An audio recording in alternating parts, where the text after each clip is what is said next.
Coming up on show 712, Mercedes-Benz teases not one, not two, but three new plug-in hybrids. Plus, the Geneva Car Show is cancelled. European Car of the Year award ceremony will go ahead, but online only. VW ID3 back in the news again today. Another report about software issues, but treat that report with caution. We'll get to it in a minute. And China's CATL aims to raise billions of dollars for EV battery project expansion. Well, good morning, good afternoon, or good evening, wherever you're listening in the world. Welcome to EV News Daily, the edition for Saturday, 29th of February, Leap Year Day. I'm gradually catching up, getting through the backlog of stories after a busy couple of days, being away from the podcast. My name is Martyn Lee, and I do go through every EV story, so you don't have to.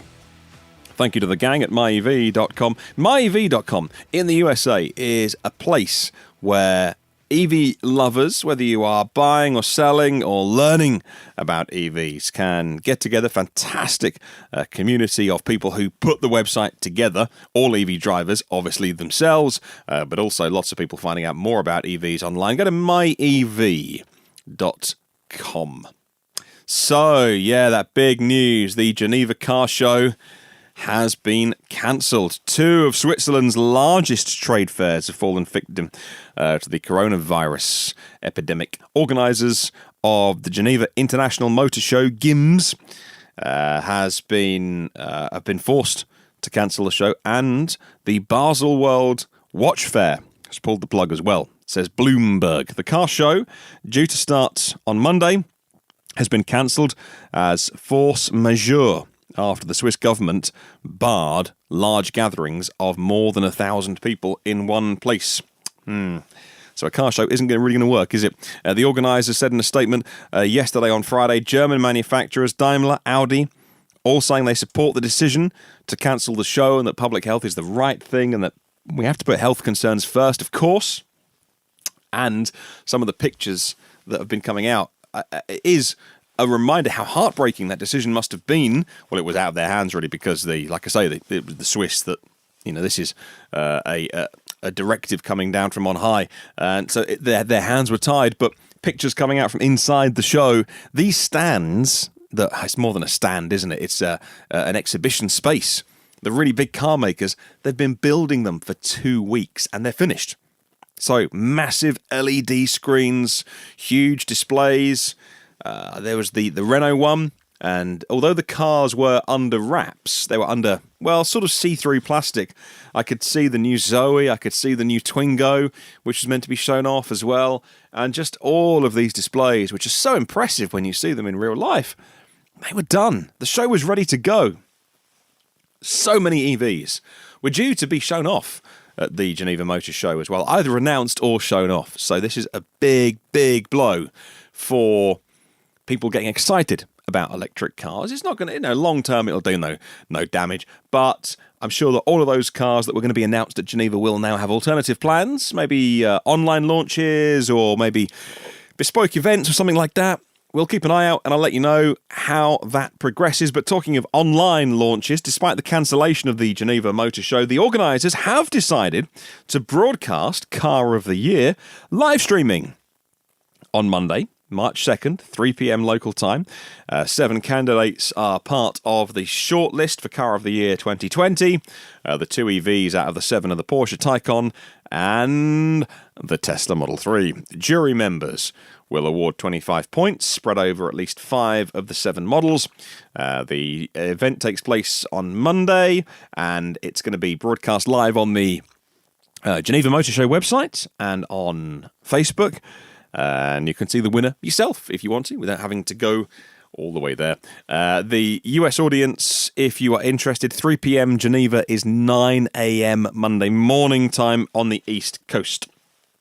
Okay, let's talk about VW's ID _3. Electric cars. The software bug that threatens the delay is the headline. Volkswagen, says this article, is struggling with massive, that's a big word, right? Massive software problems with its ID _3 compact electric car, according to a German business magazine. The software glitches may force the planned summer launch of the EV back slightly, says Manager Magazine. Now, Last time I did a story from Manager Magazine, at least, I think it was 2 people emailed me, maybe more, that said, oh, caution, careful.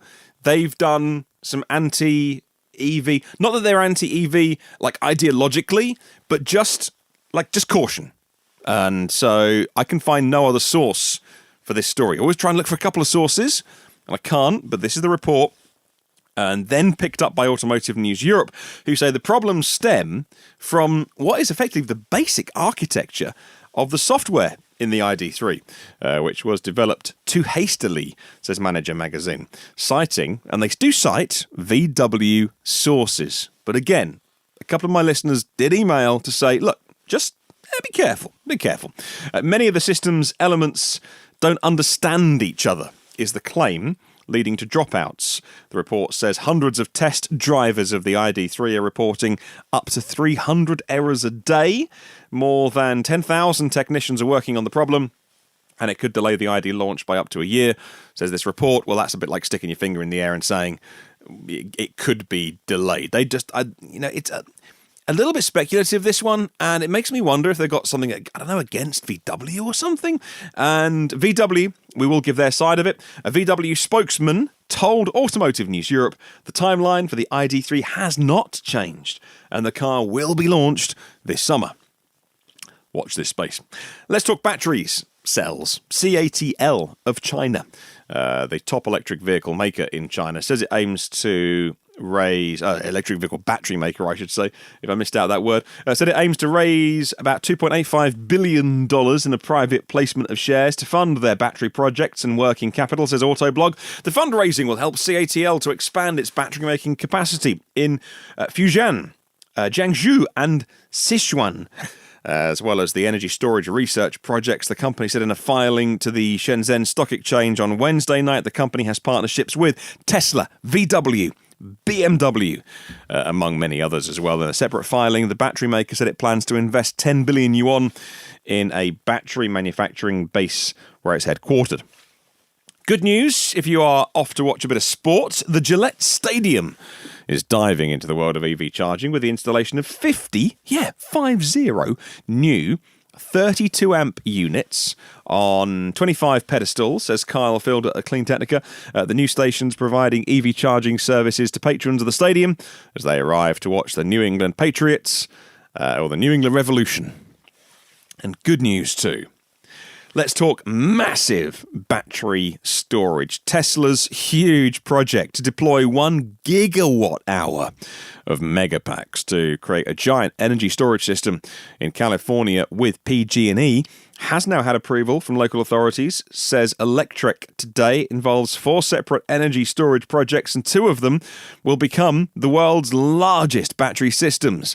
The Tesla project will be a 182 megawatt and 730 megawatt hour project, which will eventually go up to 1.1 gigawatt hours, listing the projects as having a total capacity of 1.2 megawatt hours, which would mean that each megapack has a capacity of 2,673 kilowatt hours. I'd quite like one of those in my garage. It'd be quite nice. Keep the house going for a while, wouldn't it?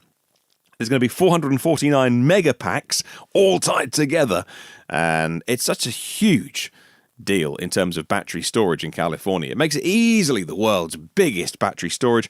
It's going to replace 3 existing gas peaker plants, and it's going to be built in well under a year. The very definition of efficiency, and efficiency always wins, says this commenter on Electrek. Another comment says that notice the energy rating is the packs supplying peak power for 4 hours. And that is important because it's a massive portion of the peak evening power required on the grid. People get home from work, turn on their appliances and their home heating / cooling, depending on time of year. And peaker plants, when they power up and sell their electricity to the grid, they can be 10 times more expensive than regular power during the day. And then overnight, of course, it's kind of crazy cheap power overnight. And those peaker plants are often gas as well, and it's a smart move by PG&E to reduce the total cost of electricity to their customers at that peak time. Only the first step given the magnitude of power consumption on the grid, but it does indicate where technology is going, says this comment, and I totally agree with that. Okay, let's talk about how the year has started here in Europe. Starting this year, manufacturers in the European Union must comply with the next phase of CO2 regulation standards in vehicle fleets. An average fleet, and so when I say fleet, I mean all the cars that a car maker sells. That is their fleet of cars.